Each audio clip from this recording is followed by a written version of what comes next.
This video is sponsored by EBSCO Industries, Bank of Moundville, Mountainville Telephone Company, and Tuscaloosa Tourism and Sports. Hello, and thank you for having us for your virtual Moundville Native American Festival. My name is Lauren. And I'm Andrew, and we're the education team here at the Alabama Wildlife Center. We're excited to introduce to you some of our permanent resident birds that live with us, but first please enjoy this informational video on our center.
Unfortunately, not every bird that comes in our center is able to be released. Sometimes they have issues that are beyond our control, injuries that may have already healed improperly prior to arriving.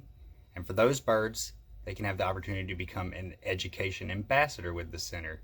They live here with us for the rest of their life, and they are essentially our co-workers and great conservation tools to help explain how we as humans can help to protect them and other members of their species. And so without further ado, please enjoy meeting some of our permanent resident education ambassadors. Starting out is Emily with our red-tailed hawk. Hey guys, it's Emily at the Alabama Wildlife Center. So, first things first, our red-tailed hawk is with us because she was hit by a car. and her right side, her right eye, she's completely blind over here. On this side, you can see that she responds to my hand. She can see out of her left eye, but her right eye, the retina is completely detached. So her pupil works and responds to light, but her retina is detached, which means that her eyeball cannot transmit that information that she's seeing to her brain. So because she is blind in one eye, she has a lot of depth perception problems, and she really cannot catch her own food in the wild properly, because these guys really strongly rely on their eyesight for catching food. It's extremely important for them that they have both of their eyes. And so we cannot release these guys if they've only got one good eye. And that's why she's with us at the Alabama Wildlife Center as an education animal, because if we released her, she wouldn't be able to catch her food effectively. Now, there is something that you can do to help prevent these animals, hawks, owls, and all kinds of other animals from getting hit by cars. And the answer is actually don't drive. It's not the cars that are the issue. It's the reason that the animals are coming to the side of the road in the first place. And the reason that animals really congregate anywhere, any type of animal, is food. And what's attracting these guys to the side of the road is food.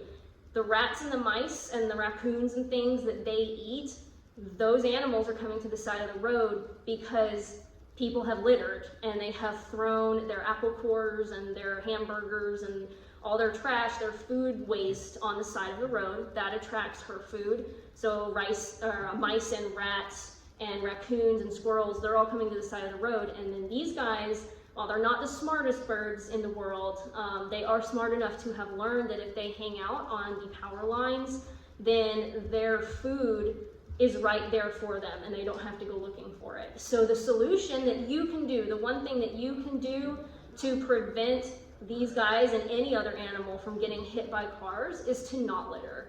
It's extremely important that we keep the sides of our roads clean so that we can drive on them, and so that the animals are not coming to the side of the road and getting hit. So that's why she's with us. Now, as for what she eats, I kind of hinted to this. These guys are opportunistic generalists, is what you would read in a biology or ecology book of what they're officially called. What that means is opportunistic means that they will just take any opportunity to basically eat whatever they can find, and a generalist means that they have a wide range of food items that they will eat, and they're not very specific. So there are birds like snail kites, for example, where all they eat is snails. These guys are the opposite. They'll eat pretty much anything and they'll take any opportunity they find to eat it. So they will eat, like I said, really anything, but the main form of their food that they really like is mammals. They will eat anything that weighs up to about 12 pounds. And their favorite mammals, probably squirrels. They're really big squirrel predators. But they will eat anything as large as skunks or raccoons, and they also really enjoy eating, like, chipmunks, mice, rats, the standard rodents that you think of. So that's really their favorite food, is mammals, but like I said, they will eat pretty much anything. And I also was talking about how it's so important that they have their really good eyesight. That's how these guys hunt. So they have really, really incredible eyesight. They have such amazing eyesight that ours is nothing compared to their eyes. They can see more colors than we can. They can see into the ultraviolet spectrum. So when a mouse, for example, is running across the ground, it is urinating as it's running, and that urine glows under a black light, and so they can see that all the time. They see into the ultraviolet spectrum. And they have such amazing eyesight that if they were at the top of a 60-foot tree, they'd be able to see every hair on an ant's body at the bottom of that tree. That's how incredible their eyesight is. And that's why they're such effective hunters of all of those little mammals, even when they're really high up in trees. So that about covers it for her injury and their eyes and about what they eat. All right, so now that we've learned a little bit about red-tailed hawks, Next up, we're going to actually get to see our red-tailed hawk flying for her food. Emily's going to talk a little bit about why we do that, and then you're going to get to see a couple of different flights that she's done. So one of them is going to be in her enclosure, and then the other ones are going to be outside, where she is going to be attached to a creance line, which is just a really long line that prevents her from flying away, since we don't have any sort of way to get her back if she were to fly off into the trees. It's just a security measure that lets her fly freely without actually flying away. Enjoy! We fly these birds for several reasons. One, they're birds, so we like them to get some flight time. Two, it's enrichment and mental stimulation for them. And three, it gives them a routine and practice for when we fly them at actual programs. So those are the reasons that we're doing this. Now, I just want you to know that when I go inside the mute and you're going to see the video of her flying, I will not be speaking to the camera because that's not part of her routine. I will be speaking only to her, and I will be saying, hup, because that is the word that she responds to, and she knows that it's time for her to fly to the glove. Hup.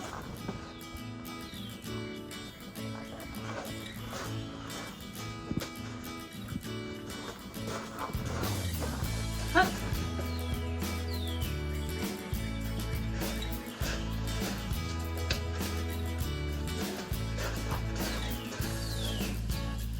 Hup.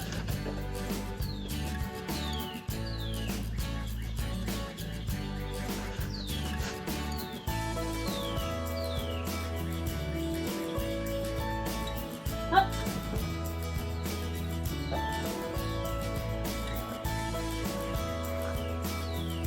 Hup.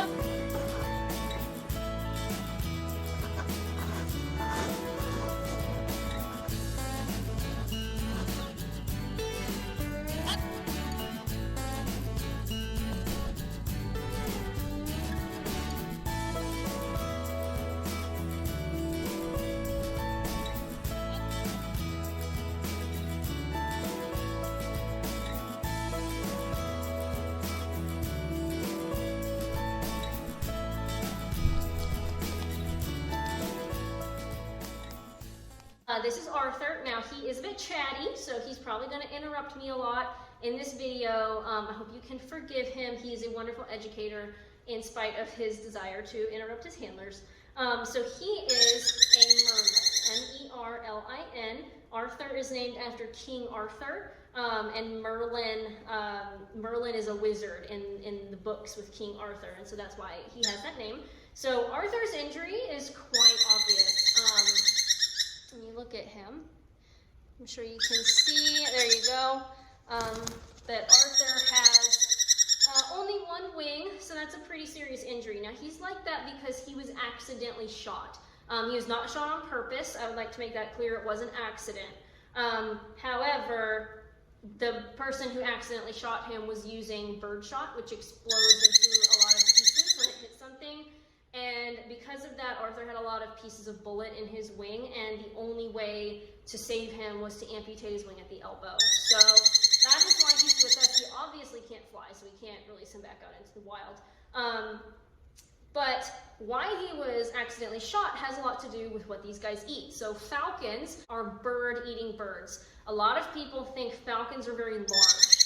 When they think of falcons, they think of birds that are like the size of red-tailed hawks or eagles, like really big birds. Falcons are actually quite small. So Arthur here, the Merlin, is pretty much an average size falcon that we get, at least in this part of the country. There are larger falcons in other countries, and there are a couple larger falcons like out west in the United States.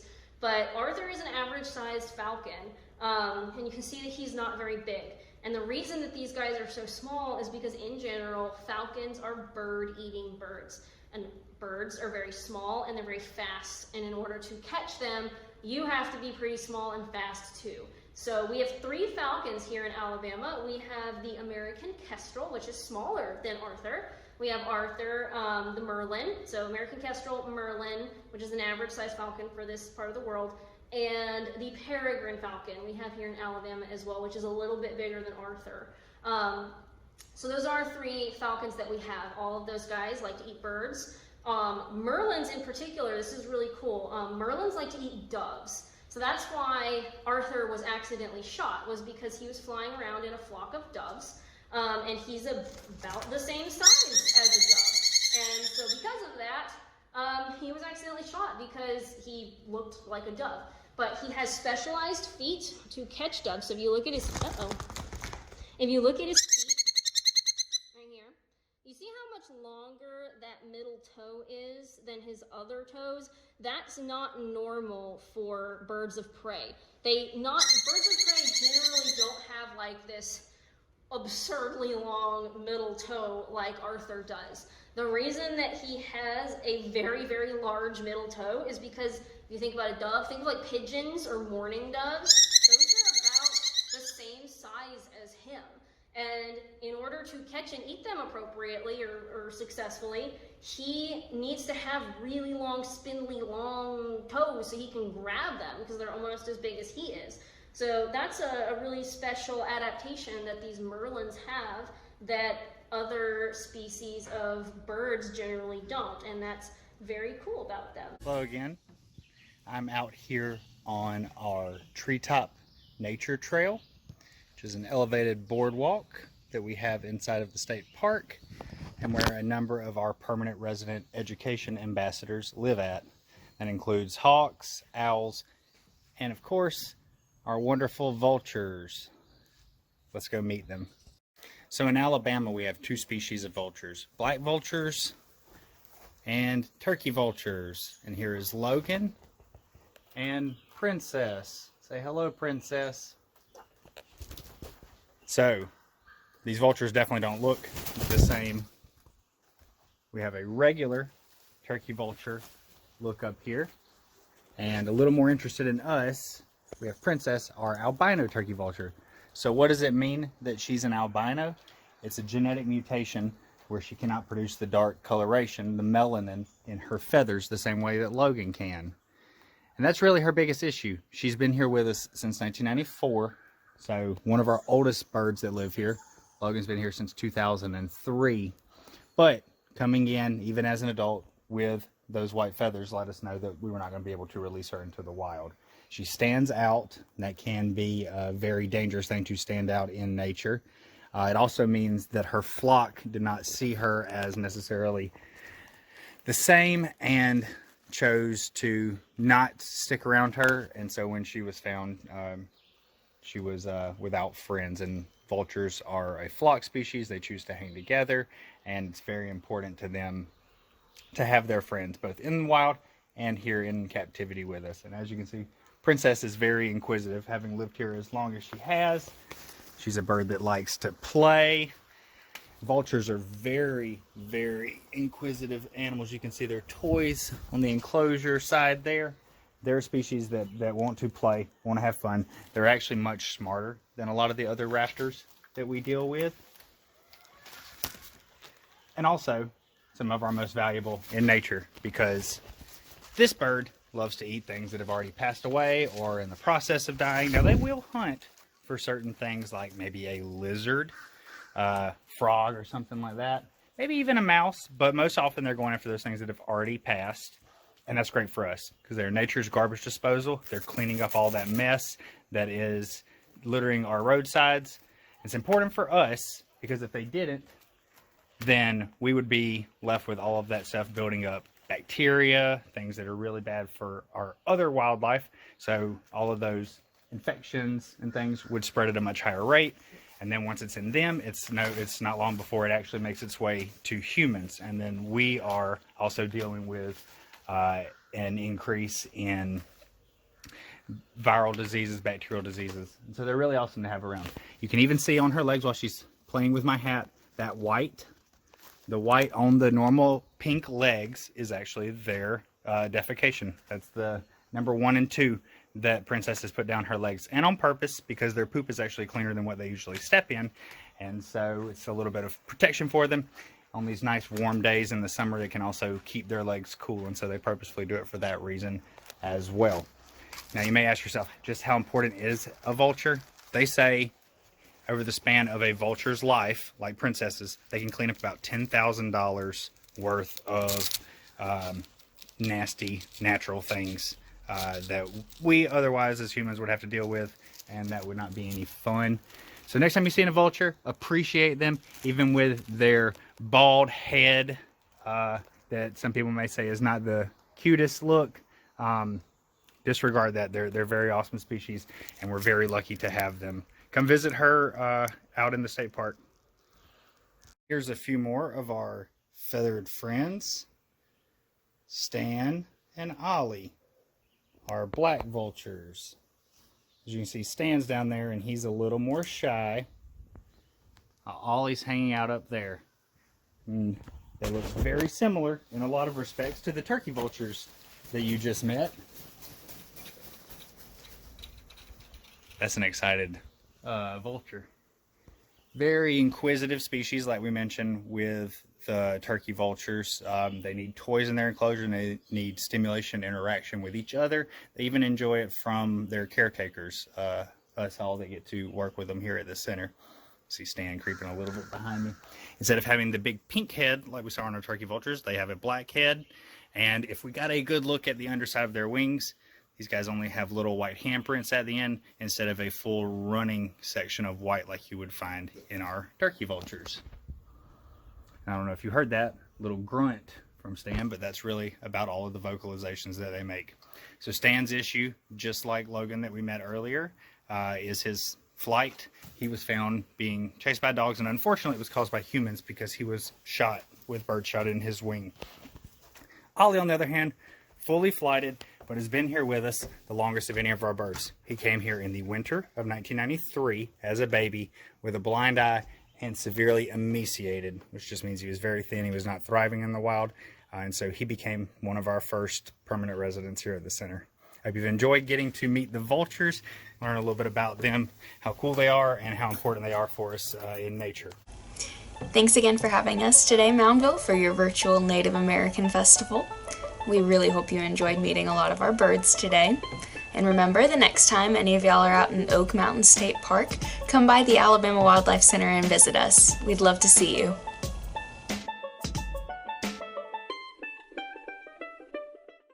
To support Mountainville Archaeological Park, please consider visiting festival.museums.ua.edu and clicking Support Mountainville at the top of the page.